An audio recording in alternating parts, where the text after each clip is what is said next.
Students, मैं रत्नकाश दीक्षित एक बार स्वागत करता हूं अपने YouTube चैनल मेधा सिविल एकेडमी में। और हमने लास्ट लेक्चर में ग्लैंड्स के बारे में, जिसको सहायक ग्रंथियां या एक्सेसरी ग्लैंड्स कहते हैं, उनके बारे में डिस्कस किया था।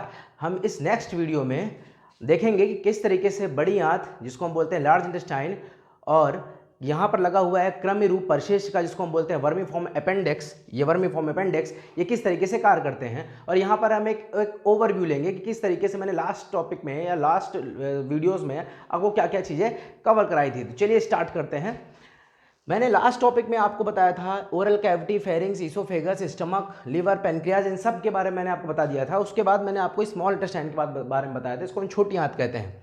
अब देखिए, अगर मैं छोटी आंत की बात करूं, स्मॉल इंटेस्टाइन की बात करूं, तो इसको क्षुद्रांत भी कहते हैं हिंदी में। और इसकी लंबाई लगभग मैंने आपको बताई थी 20 से 22 फीट तक होती है। ठीक है, नाम है इसका छोटी आंत और लंबाई है इसकी 20 से 22 फीट। और अगर मैं लार्ज इंटेस्टाइन की बात करूं, जिसको हम बोलते हैं बड़ी आंत, जिसको हम बृहदांत्र भी कहते हैं, इसकी लंबाई होती है 5 फीट। तो आप यहाँ पर समझ रहे होंगे कि नाम जो दिया गया है वो इसकी लंबाई के अकॉर्डिंग तो नहीं दिया गया होगा, क्योंकि लार्ज इंटेस्टाइन नाम है लार्ज और लेंथ क्या है, कम। तो इसकी जो नाम दिया गया है, जो इसको डिनोट किया गया है, वो किस बेस पे गया है, इसकी वेड्थ या चौड़ाई के अकॉर्डिंग किया गया है। तो चलिए हम देखते हैं कि बड़ी आंत या लार्ज इंटेस्टाइन का फंक्शन क्या है और ये क्या करता है। लार्ज इंटेस्टाइन की अगर मैं बात करूं, बड़ी आंत की बात करूं, तो बड़ी आंत की लंबाई 5 फीट होती है। और मैंने अभी आपको बताया कि ये जो नाम दिया गया है ये इसकी लेंथ के अकॉर्डिंग नहीं दिया है, बल्कि किसके अकॉर्डिंग दिया गया है, इसकी वेड्थ या चौड़ाई के अकॉर्डिंग दिया गया है। जब फूड पार्टिकल, जिसको हमने चाइम बोला था या काइम बोला था, स्टमक में था, स्टमक से ये कहाँ गया था, स्मॉल इंटेस्टाइन में गया था। और स्मॉल इंटेस्टाइन में एक लास्ट जूस बनता है जिसको बोलते हैं इंटेस्टाइनल जूस या आंतरीय रस, जो किससे मिलकर बनता है, स्मेल। मैंने बताया था स्मेल, याद रखिएगा, सुक्रेज स्मेल, ऐसे बताया था मैंने आपको, स्मेल, सुक्रेज, माल्टेज, इरिप्सिन और लाइपेज। अगर आपको ये बात नहीं समझ में आई है तो लास्ट वीडियो में जा करके जो डाइजेस्टिव सिस्टम का पार्ट 3 है उसमें आप जा करके इसको आसानी से समझ सकते हैं। और ये लास्ट जूस था जहां पर डाइजेशन कंप्लीट हो चुका था। तो डाइजेशन स्टार्ट हुआ था ओरल कैविटी से और कंप्लीट कहां पर हुआ था, ये स्मॉल इंटेस्टाइन में। और इसके 3 पार्ट मैंने बताए थे, ड्यूडेनम, जियोजेनम और इलियम। इलियम के अंदर फिंगर लाइक स्ट्रक्चर थे जिसको मैंने विलाई या रसांकुर कहा था, और यहाँ से एक फूड पार्टिकल को एब्जॉर्ब किया जाता है, जिसको हमने बोला था एक नाम, और उसका नाम था एसिमिलेशन ऑफ फूड या भोजन का स्वांगीकरण। अब ये स्मॉल इंटेस्टाइन के बाद फूड पार्टिकल कहाँ जाएगा, ये जाएगा बड़ी आंत, जिसको हम बोलते हैं लार्ज इंटेस्टाइन। तो बड़ी आंत के भी 3 भाग होते हैं। इसके भी कितने भाग हैं, 3 भाग हैं, 3 पार्ट हैं। सबसे पहला है सीकम, दूसरा है कोलोन या कोलन, और तीसरा है रेक्टम। इंग्लिश में भी इनके यही नाम है, हिंदी में भी इनके यही नाम है। ठीक है, सीकम, कोलन और रेक्टम। तो बड़ी आंत के कितने भाग, 3 भाग। छोटी आंत के भी कितने भाग थे, 3 भाग थे। ठीक, ये है सीकम, फिर ये है कोलन, और ये आखिरी में है रेक्टम। रेक्टम के बाद आता है एनस, जिसको हम बोलते हैं गुदा। ठीक, अब अगर मैं बात करूं बड़ी आंत का फंक्शन क्या है, तो देखिए, बड़ी आंत में जब फूड पार्टिकल या अवशिष्ट पदार्थ जाता है, वो पूरी तरीके से डाइजेस्ट हो चुका है। अब उसका मेन फंक्शन है बड़ी आंत का वाटर को एब्जॉर्ब करना, रिटेन करना, मतलब जल को अवशोषित करना। तो इसका फंक्शन क्या है बड़ी आंत का, तो मैं इधर लिख देता हूं, जल का अवशोषण, जल का अवशोषण, वाटर एब्जॉर्प्शन। क्यों करता है जल का अवशोषण, बॉडी से कम अमाउंट में वाटर बाहर निकले, ये इसका मेन फंक्शन होता है। जब कभी हमारा पेट खराब होता है, नॉर्मल लैंग्वेज में अगर मैं बात करूं कि हमारा जो मेटाबॉलिज्म है, डाइजेस्टिव सिस्टम वीक है, तो या कोई बीमारी है, पेट खराब है, उस कंडीशन में क्या होता है, जो वाटर क्वांटिटी होती है वो फ्लश आउट ज़्यादा होती है। एक नॉर्मल लैंग्वेज में वेस्ट मैटर को, रेसिडुअल मैटर को हम बोलते हैं स्टूल। एक डॉक्टर या मैं बोल सकता हूँ बायोलॉजिकल लैंग्वेज में इसको कहा जाता है स्टूल। तो स्टूल में वाटर की क्वांटिटी ज़्यादा इसलिए होती है जब हमारा मेटाबॉलिक एक्टिविटी स्लो डाउन होता है या हमें कोई बीमारी होती है, जिसकी वजह से वो अवशिष्ट पदार्थ तेजी से बाहर निकले। बट मैं नॉर्मल कंडीशन की बात कर रहा हूँ, तो यहाँ पर वाटर को एब्जॉर्ब करता है और जो वेस्ट मैटर बाहर निकलेगा उसमें वाटर कम से कम होगा। क्लियर। तो बड़ी आंत या लार्ज इंटेस्टाइन का मेन फंक्शन क्या है, वाटर एब्जॉर्प्शन या जल का अवशोषण, ठीक, कम से कम वाटर बाहर जाए। इसकी लेंथ क्या है, 5 फीट है, 5 फीट है। और इसके जो नाम दिया गया है मैं बार बार बता रहा हूँ, इसकी लेंथ के अकॉर्डिंग नहीं दिया गया, इसकी वेड्थ या चौड़ाई के अकॉर्डिंग दिया गया है, ठीक। अब अगर मैं बात करूँ सीकम, तो ये सीकम वाला पार्ट ये है, ये सीकम वाला पार्ट छोटी आंत या स्मॉल इंटेस्टाइन से कनेक्ट होता है। सीकम के बाद ये जो आगे का पार्ट देख रहे हो ये है कोलोन, ये कोलोन है यहाँ तक। तो आपसे अगर पूछा जाए कि बड़ी आंत का सबसे बड़ा भाग कौन सा है, तो आप बोलोगे कोलन है, बड़ा भाग, largest part of large intestine, क्योंकि इसको बोलते हैं असेंडिंग कोलोन, इसको बोलते हैं ट्रांसवर्स कोलोन और इसको बोलते हैं डिसेंडिंग कोलोन। तो 3 भाग में है, जो ऊपर जा रहा है उसको असेंडिंग कहेंगे, फिर ये ट्रांसफर है और ये डिसेंडिंग है। तो कोलन सबसे बड़ा पार्ट है और कोलन के बाद आता है रेक्टम, ये पार्ट लास्ट पार्ट है वो है रेक्टम। क्लियर हो गया। रेक्टम के बाद आता है एनस, जिसको हम बोलते हैं गुदा। तो वेस्ट मैटर या स्टूल जिसको मैं बोल रहा हूं, ये स्टूल एनस से पहले रेक्टम में स्टोर किया जाता है, यहां पर भंडारित किया जाता है और एनस के थ्रू बाहर निकाल दिया जाता है। अब देखिए अगला क्वेश्चन इसमें बनता है कि जो वेस्ट मैटर बाहर निकलता है उसमें स्मेल क्यों आती है, मतलब उसमें एक अजीब सी दुर्गंध आती है, तो वो किसी पिगमेंट की वजह से आती है और उस पिगमेंट का नाम आप याद रखिएगा, इंडोल और सेक्टोल के कारण, इंडोल व सेक्टोल की वजह से आती है। Due to presence of indole and skatole waste matter get smelled और स्टूल गेट स्मेल्ड। ओके, तो यहां पर आपने इतना याद रख लिया, ठीक है। तो इस तरीके से डाइजेस्टिव सिस्टम कंप्लीट हो गया।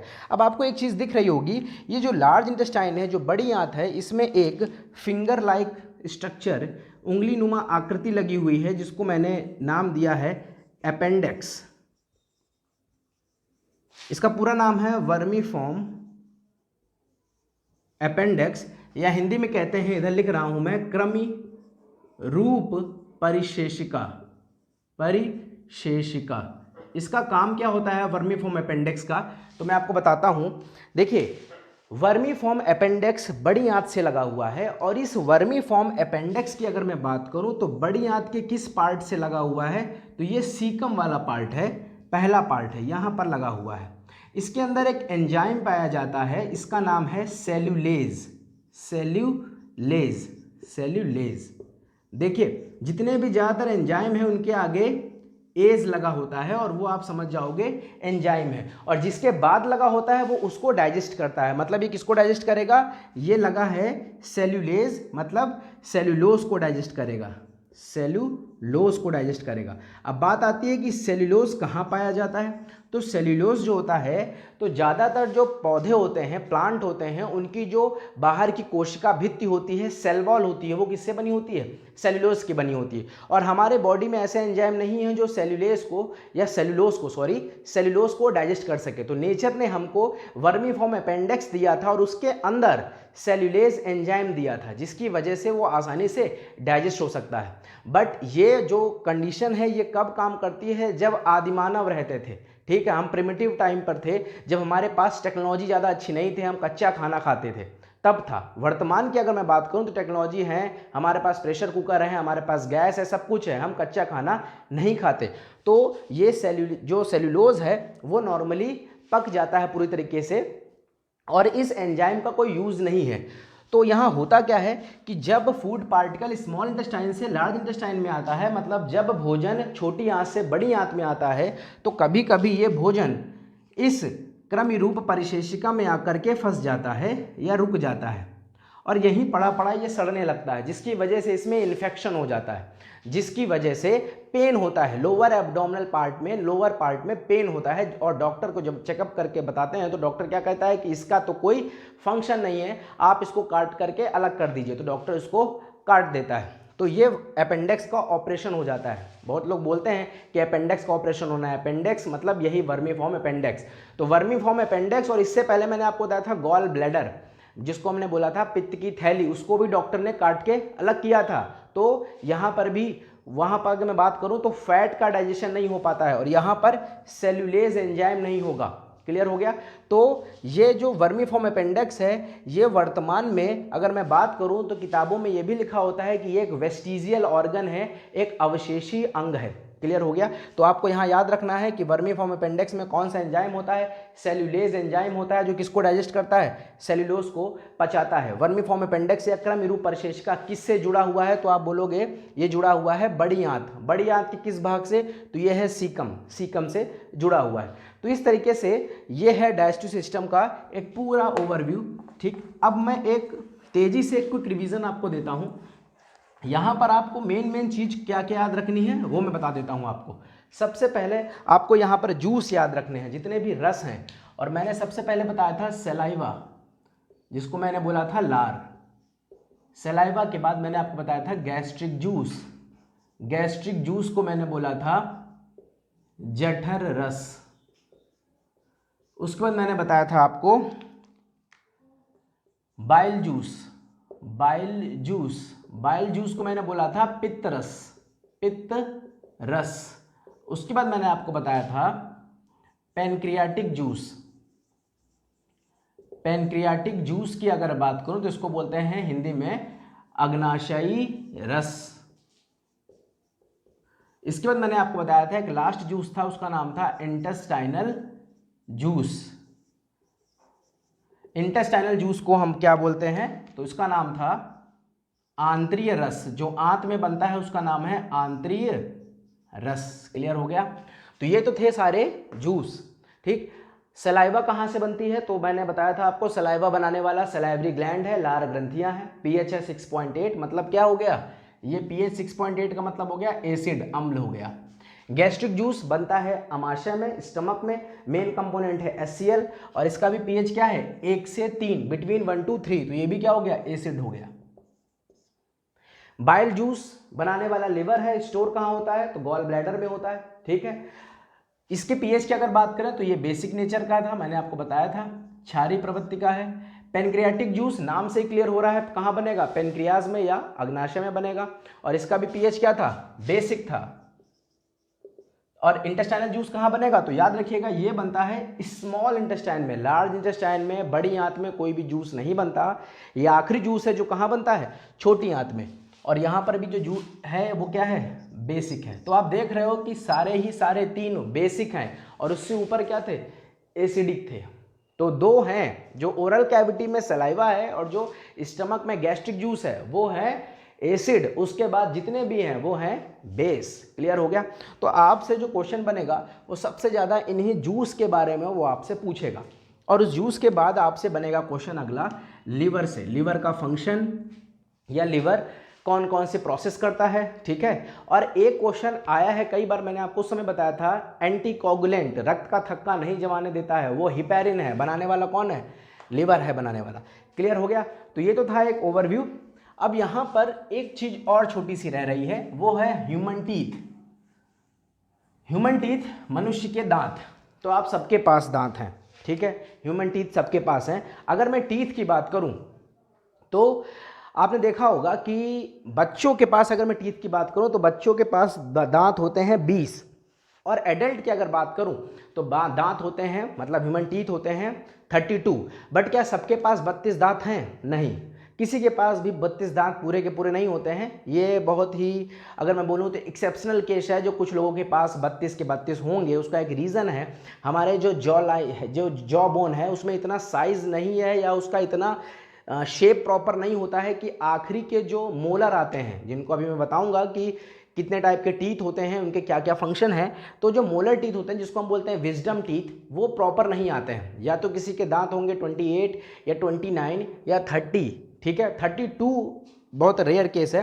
तो अगर मैं बात करूं ह्यूमन टीथ के बारे में, मनुष्य के दांत के बारे में अगर मैं बात करूं तो इसकी स्टडी को क्या कहा जाता है, स्टडी ऑफ टीथ। अगर मैं स्टडी की बात करूं तो उसको बोलते हैं ओडोंटोलॉजी, ओडोंटोलॉजी। हिंदी में भी इसी से याद रखिएगा, इसी तरीके से इसको बोलते हैं ओडोंटोलॉजी,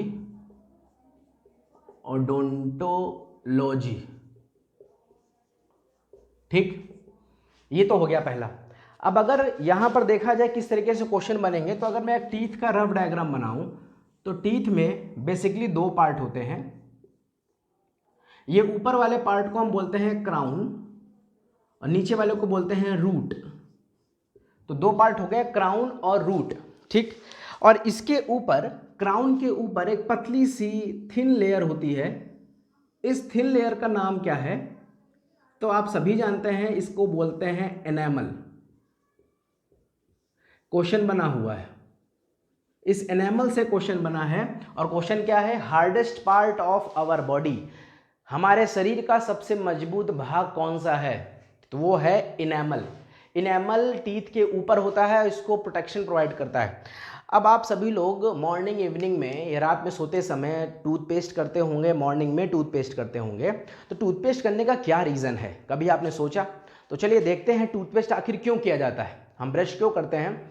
अगर मैं बात करूं ब्रश करने के, तो नॉर्मल सब लोग जानते हैं कि ये हमें अलग अलग इन्फेक्शन से बचाता है, बैक्टीरियल इन्फेक्शन से, जर्म से बचाता है, एक अच्छी फ्रेग्रेंस आती है, ठीक है, माउथ से। बट अगर इसका साइंटिफिक अप्रोच देखा जाए कि आखिर टूथपेस्ट क्यों किया जाता है, तो देखिए जो टूथपेस्ट होता है वो टूथपेस्ट में फ्लोराइड होता है। और वो फ्लोराइड क्या करता है, टूथपेस्ट में क्या होता है? आप कहेंगे टूथपेस्ट में है नमक, हाँ वो अच्छी बात है कि नमक है आप सभी के टूथपेस्ट में, बट मेन चीज़ याद रखना है कि टूथपेस्ट में है फ्लोराइड। और फ्लोराइड क्या करता है? ये इनेमल को मजबूती प्रदान करता है। तो पहला तो फंक्शन ये हो गया कि टूथपेस्ट करने से इनेमल मजबूत होता है, ठीक, क्योंकि टूथपेस्ट में क्या है? फ्लोराइड है, और फ्लोराइड इसको मजबूत करता है। दूसरा फंक्शन क्या हो गया? जो टूथपेस्ट होता है वो बेसिक नेचर का होता है, बेसिक प्रॉपर्टीज का होता है, मतलब क्षारीय होता है। तो आपके जो ओरल कैविटी है उसमें क्या है? सलाइवा है, और सलाइवा का पीएच क्या है? एसिड है। तो जब आप खाना खाते हैं उसके कुछ समय बाद आप ये टूथपेस्ट करते हैं, क्लियर? तो वो जो एसिड है और जो बेस है वो क्या कर देगा? न्यूट्रल कर देगा। नहीं तो ज़्यादा एसिडिक कंडीशन आपके टीथ को या दांतों को गला सकता है, मेल्ट कर सकता है, खराब कर सकता है। तो टूथपेस्ट करने के दो रीज़न है। पहला तो फ्लोराइड क्या करेगा? इनेमल को मजबूती प्रदान करेगा। और दूसरा क्या है? ये बेसिक होता है, टूथपेस्ट बेसिक होता है, और जो ओरल कैविटी में जो अम्ल बनता है, जो सलाइवा या लार बनती है, जो एसिडिक है या अम्लीय है, उसको क्या करेगा? उदासीन या न्यूट्रलाइज कर देगा। तो ये तो हो गया बेसिक सा। अब हम अगर बात करें कि हमारे ह्यूमन टीथ के क्या क्या फीचर्स हैं, विशेषताएं क्या क्या हैं, तो चलिए देखते हैं कि ह्यूमन टीथ की क्या क्या विशेषताएं हैं। तो आप इसको लिखते रहिएगा वीडियो पॉज करके, इंपॉर्टेंट है ये, दांतों की विशेषताएं। तो बेसिकली 3 विशेषताएं हैं। सबसे पहला है द्विदारवंती। इसको इंग्लिश में कहते हैं डाइफोडोंट। दूसरा है विषमदंती का मतलब होता है हेट्रोडोंट। और तीसरा है दंतगर्ती का मतलब होता है थीकोडोंट। अब इसको इंग्लिश में बोला जाता है थीकोडोंट। अब बात आती है कि इनका मतलब क्या है। What is the meaning of diphyodont, heterodont and thecodont? द्विदारवंती, विषमदंती और दंतगर्ती का क्या मतलब है, तो चलिए देख लेते हैं। द्विदारवंती का मतलब ये है कि एक लाइफ में, एक जीवन काल में दांत कितने बार आएंगे? 2 बार आएंगे। नॉर्मल सी बात है, एक बार आते हैं दूध वाले मिल्की टीथ, और वो टूट जाते हैं तो नॉर्मल टीथ आते हैं, ठीक। विषमदंती का मतलब है हेट्रोडोंट, इंग्लिश में कहते हैं। विषम का मतलब है अलग अलग प्रकार के, सम का मतलब होता है तो आप क्या कहते हैं? एक ही प्रकार के। तो क्या हमारे पास एक ही प्रकार के दांत हैं? नहीं, अलग अलग प्रकार के 4 प्रकार के दांत हैं, ठीक। उसके बाद आता है दंतगर्ती का मतलब क्या होता है? जबड़े में दांत धसे हुए हैं, एम्बेडेड इन गम्स। जबड़े से कुछ बाहर हैं और कुछ अंदर हैं। अगर पूरे बाहर होते तो क्या हम इसको बोलते दंतगर्ती? नहीं। तो थीकोडोंट का मतलब होता है कि एम्बेडेड इन गम्स, जबड़े में धसे हुए हैं। पहला क्या है? द्विदारवंती, 2 बार आते हैं। दूसरा क्या है? हेट्रोडोंट, अलग अलग प्रकार के हैं। और तीसरा क्या है? थीकोडोंट या दंतगर्ती। तो आई होप आप ये समझ गए होंगे क्या है और इसका क्या मतलब है। अब अगर मैं बात करूं ह्यूमन टीथ फॉर्मूले की, कि ह्यूमन टीथ का फॉर्मूला क्या है, तो पहले चलिए नॉर्मल सा पहले देख लेते हैं कि दांत कितने होते हैं। तो अगर वयस्क या एडल्ट की बात करूं तो होते हैं 32 एडल्ट। और अगर मैं बच्चों में बात करूं, बेबी में बात करूं, तो ये होते हैं 20। तो यहां पर डिफरेंस कितना आ रहा है? तो आप देख रहे होगे 12 टीथ या 12 दांतों का डिफरेंस आ रहा है। मतलब कि आप दांत को 2 पार्ट में डिवाइड कर सकते हो आसानी से, पहले दांत होते हैं जिनको इंग्लिश में कहते हैं मिल्की टीथ, मिल्की को बोलते हैं दूध वाले दांत, ये होते हैं 20। क्वेश्चन बना है, इंपॉर्टेंट है ये।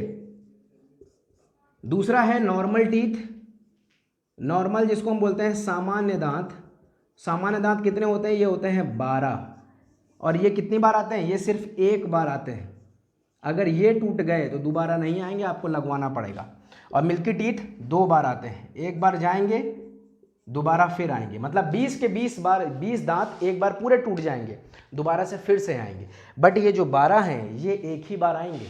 अब कुछ लोग, बड़ा मिथ होता है इसमें भी कि कुछ लोग कहते हैं कि अभी तुम्हारी उम्र कितनी है, 18 साल है, अभी 20 साल है, अभी 22 साल है, दांत टूट गया अभी आएगा। ऐसा कुछ नहीं होता, ये एक बार चला गया तो दोबारा नहीं आएगा। तो ये डिवीज़न पूछा गया है कि कितने नॉर्मल टीथ हैं और कितने मिल्की टीथ हैं। तो इसको इस तरीके से डिवाइड किया गया है, 20 और 12, 20 + 12 तो आ जाता है 32। अब हम देखते हैं कि ह्यूमन टीथ का फॉर्मूला क्या है। तो ह्यूमन टीथ के अगर फॉर्मूले की बात करें तो मैं यहाँ पर आपको कंपेयर करके एक साथ बताऊंगा, आसानी से आप समझ जाएंगे।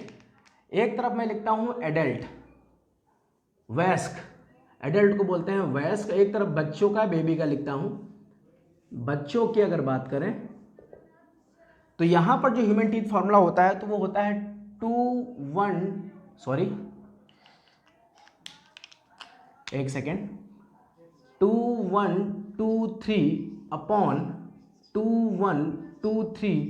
× 2। अब बच्चों में अगर बात करें तो फॉर्मूला होता है 2102 × 2। मैं कंपेयर करते हुए चलूंगा, आप देखते रहिएगा। 2123 मतलब यहाँ पर 8 है, इसको आप जोड़ोगे तो 2 और 1 3, ठीक, 3 3 6 2 8, मतलब ये हो गया 8/8, और इधर भी 8 और इधर भी 8, मतलब ऊपर हो गया 16 और नीचे भी कितने हो गए 16, ठीक है। और इधर अगर बात करें तो ये हो गया 5 और इधर भी 5, तो ऊपर हो गया 10 और नीचे भी हो गया 10, तो इधर है 20 और इधर क्या है 32। अब अगर बात करें कि इसमें ये कौन कौन से हैं, तो हमारे पास 4 प्रकार के दांत होते हैं। इधर देखिए, इंसीजर, कैनाइन, प्रीमोलर और मोलर। मतलब अगर इसको मैं हिंदी में बोलूं तो ये होता है कृंतक, करंतक, रदनक, अग्रचवर्णक और चवर्णक। तो हमारे पास कितने प्रकार के दांत हैं? तो आप देखते हैं 4 प्रकार के दांत हैं। इंसीजर, कैनाइन, प्रीमोलर, मोलर, कृंतक, रदनक, अग्रचवर्णक और चवर्णक, ये नाम याद रखिएगा। तो ये जो 2 देख रहे हो ये है इंसीजर, आई लिख दिया मैंने, आई। कैनाइन 2 है, प्रीमोलर और ये लास्ट में है मोलर। मतलब हमारे पास कितने होते हैं? एक तरफ है 2, ये 1, प्रीमोलर 2 और मोलर 3। बच्चों में अगर बात करें तो यहाँ पर आप देख रहे हो 0 कौन सा है? 0 लिखा हुआ है प्रीमोलर में, मतलब बच्चों में प्रीमोलर या अग्रचवर्णक दांत नहीं होते हैं। अगर मैं इनको सेट करके दिखाऊं आपको कि किस तरीके से ह्यूमन टीथ हैं, तो इधर देखिए आप, इनको मैं एक बार आपको रफ डायग्राम में सेट करके दिखा देता हूं।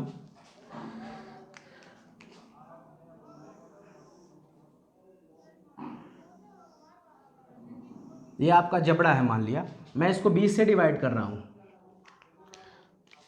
तो इधर है इंसीजर, ये 2 हैं इंसीजर। फिर एक पॉइंटेड होता है, नुकीला होता है, ये है कैनाइन।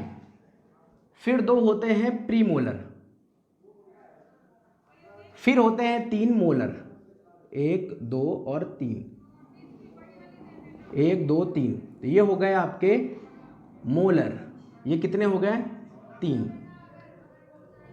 ये अगर मैं इधर बात करूं तो ये है प्रीमोलर, ये कितने हो गए? 2। अगर मैं इधर बात करूं तो ये क्या है? कैनाइन, जिसको ये कितने हैं? 1। और ये फ्रंट में ये है इंसीजर, ये हैं 2 क्या है? इंसीजर। तो 2123/2123 × 2। आई होप आप समझ गए होंगे। ये जो मोलर है जिसको हम बोलते हैं चवर्णक, ये आखिरी वाला जो चवर्णक होता है, सबसे लास्ट वाला, इसको हम बोलते हैं विजडम टीथ या अक्ल का दांत या अक्ल दांत, ठीक, अक्ल का दांत भी बोल देते हैं, वैसे इसका अक्ल से कोई संबंध नहीं है, आप मान लीजिए। ऐसा माना जाता है कि जब तक ये दांत आएगा तब तक आपके पास अक्ल आ जाएगी। तो इस दांत से निकलने से कोई भी अक्ल का, दिमाग का कोई भी वो नहीं है कि किसी का टूट गया है, निकाल दिया गया तो उसकी अक्ल चली गई, एक बार अक्ल आई थी और दोबारा अक्ल चली गई, ऐसा नहीं होता है। ठीक है, तो ये तो हो गया एडल्ट का, मैंने बताया। अब अगर आप इन दोनों को कंपेयर करोगे तो आप देखोगे कि बच्चों में कौन सा नहीं है। तो बच्चों में प्री मोलर 0 है, मतलब ये है, यहाँ पर हम लोग पास 2 हैं, एडल्ट में 2 हैं, बट यहाँ पर क्या है, 0 है। और जो मोलर है, इधर मोलर लिखा हुआ है, यहाँ मोलर है 2, और हम लोगों के पास कितने हैं, 3। तो अगर टोटल देखा जाए तो बच्चों में कितने दांत एब्सेंट है, तो यहाँ मैं लिख देता हूँ, यहाँ 0 है, इधर 2 है, तो इधर भी 0 है, इधर भी 0 है, इधर भी 0 होगा और इधर भी 0 होगा। मतलब अगर मैं यहाँ से कंपेयर करूँ तो 2 इधर, 2 इधर, 2 2 4 और 2 और 2 4, तो टोटल हो गए 8 जो दांत होते हैं। और ये कौन से हैं, ये हैं प्री मोलर, जिसको हमने बोला अग्र चवर्णक। ये 8 एब्सेंट हैं बच्चों में। उसके बाद यहाँ पर 3 है और यहाँ पर 2 है। तो अगर मैं कंपेयर करूँ तो यहाँ पर 1 की कमी है, 1 की कमी इस तरफ भी होगी क्योंकि मल्टीप्लाई बाई 2 लिखा हुआ है ना। मतलब अगर आप देखो तो 1 इधर कम होगा, 1 इस कॉर्नर में कम होगा, 1 इधर कम होगा और 1 इधर कम होगा। तो टोटल और कितने हो गए, 4। और ये 4 दांत कौन से हैं, ये है मोलर, जिसको हम बोलते हैं चवर्णक। तो बच्चों में जो टोटल कम दांत हैं वो कितने हैं, 12 दांत कम हैं। और यही 12 दांत मैंने जो आपको बताया था, ये क्या बोला था, ये आते हैं एक बार, जिसको हम बोलते हैं नॉर्मल टीथ, नॉर्मल। और ये जो 20 के 20 दांत हैं, ये जो बच्चों का जो फॉर्मूला लिखा हुआ है, ठीक है, ये वाले जो दांत हैं ये हैं सारे के सारे मिल्की टीथ, ये सारे टूट जाएंगे और फिर दोबारा से आएंगे। ठीक, आई होप आपको ये चीज़ समझ में आई होगी। ये इंपॉर्टेंट है, यहाँ पर बच्चों से कंपेयर करके भी क्वेश्चन पूछा गया है, टीथ की फीचर्स पूछे गए हैं, स्टडी ऑफ टीथ पूछा गया है। इनेमल सबसे इंपॉर्टेंट है कि hardest part of our body, शरीर का सबसे कठोर भाग कौन सा है, वो इनेमल है। इसको कवरिंग या इसको प्रोटेक्शन कौन देता है, तो वो फ्लोराइड देता है, और वो फ्लोराइड किस में है, टूथपेस्ट में है। ठीक, टूथपेस्ट करने के क्या कारण हैं ये भी आप समझ गए। मैंने टीथ को सेट कर दिया। टीथ में नॉर्मल कितने हैं, मिल्की टीथ कितने हैं, बच्चों का फॉर्मूला क्या है, किसको अक्लदाड़ कहते हैं, बच्चों में कौन से दांत एब्सेंट होते हैं। आप अगर आप इसको बार बार पॉज करके लिखते रहिएगा और इसको बार बार 1-2 बार आप जब वीडियो देखेंगे तो आई होप आप ये चीज़ समझ जाएंगे। आप हमको बताइएगा कमेंट करके कि आपको ये वीडियो कैसा लगा। ज़्यादा से ज़्यादा इसको आप शेयर करिए, ठीक है, हमारे चैनल को सब्सक्राइब करिए। Thanks for watching, thank you.